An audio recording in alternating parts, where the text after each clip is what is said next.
Hey everybody, welcome back to my channel. I hope you all are doing well and I hope your Sunday is great so far. I'm here to make it just a little better because I have another side dish that can be an accompaniment to your Thanksgiving table or something that you can serve during Christmas, the holidays, or really any day of the week. This right here is my festive rice. It is popping with different flavors, different colors, and different textures. Trust me guys, you guys are going to enjoy this one. So let's get into it.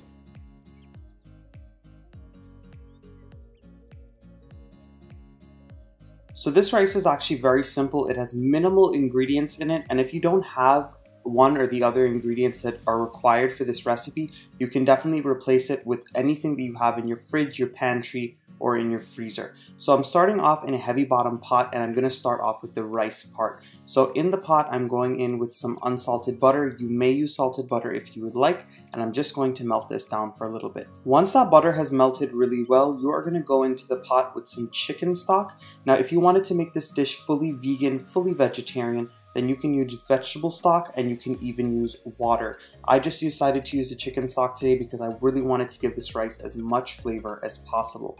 And if you guys are wondering how much of each ingredient I am using in this recipe, check the description box right below this video and you'll see everything that I'm using and their measurements. So I covered that chicken stock in butter, and once you see that it's coming up to a rolling boil, you're going to go in with some washed jasmine rice. Now if you didn't want to use jasmine rice, you can use any type of rice that you wish. Just make sure you're following the liquid requirements on the package of the rice. I find that whenever making jasmine rice, you need equal amounts of water or liquid to the jasmine rice, especially when you're going to prepare it in this manner, similar to like a fried rice, because I'm going to toss it up with all of the seasonings a little later.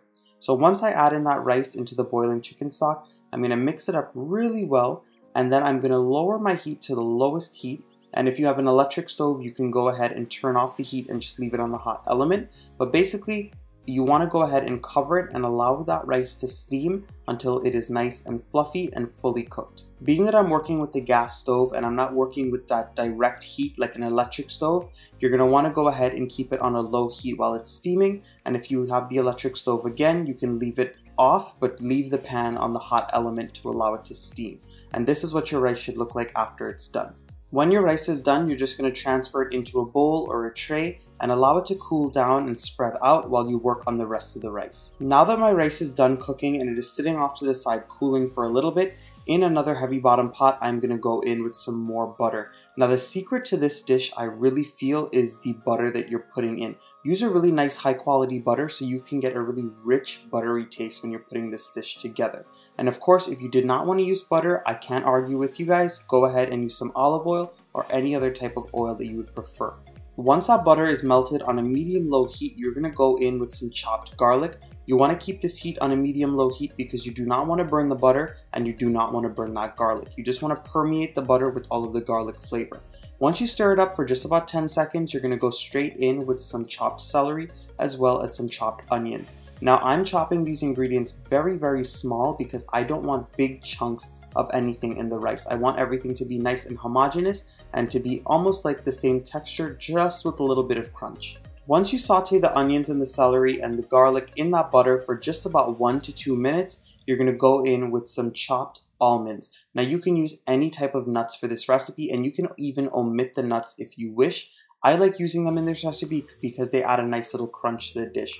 So I sliced up my own almonds. I went into the pan here. I'm just going to saute it for about 30 seconds to a minute again, just so this way the nuts can get the flavor and soak up all of the different flavorings that are in the pan already.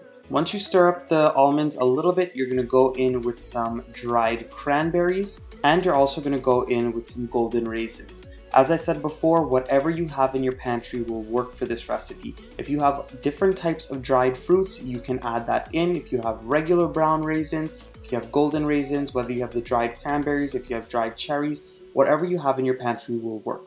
Now all I did was saute all of these ingredients together for about 1 to 2 minutes. Again, the reason why I'm doing this is because I really want the cranberries and raisins to start to soak up the flavor, and by frying it down or sauteing it with everything, they will start to soften up just a little bit, which is what you want. Now what I'm going to go ahead and do is add in my rice, and this rice again is the rice that we had boiled prior, and we had it sitting in a bowl or some type of tray just to cool off a little bit. I wanted to let you guys know by using rice that is room temperature or even cold, the dish will come out even better because the rice grains tend to be a little more loose. Now once you add in that rice, you're going to go straight on top with your grated carrots. If you wanted to, you could chop these carrots up, but I much prefer to grate them and add them in at this stage because they give a really nice crunch to the dish.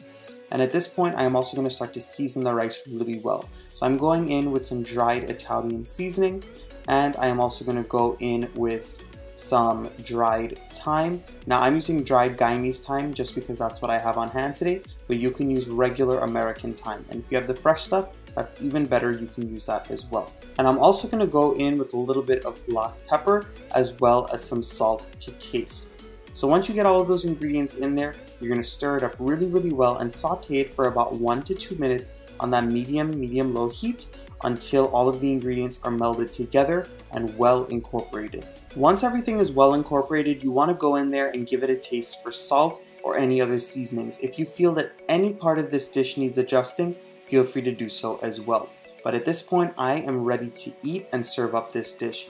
Now, besides the fact that this dish is pretty much a complete meal as well, you can go ahead and serve it among any other types of dishes, whether it be vegetarian or meat dishes. But anyways, if you guys enjoyed this video today, please go ahead and give it a nice big thumbs up. Subscribe to my channel if you are not subscribed yet. Make sure you click that little bell notification icon so you can come on over and join the Matthew's Guyanese Cooking family and never miss out on the videos that I post, and keep leaving those comments down below. I hope you guys have a safe and wonderful Thanksgiving holiday, and I hope you guys give this dish a try. Bye everyone.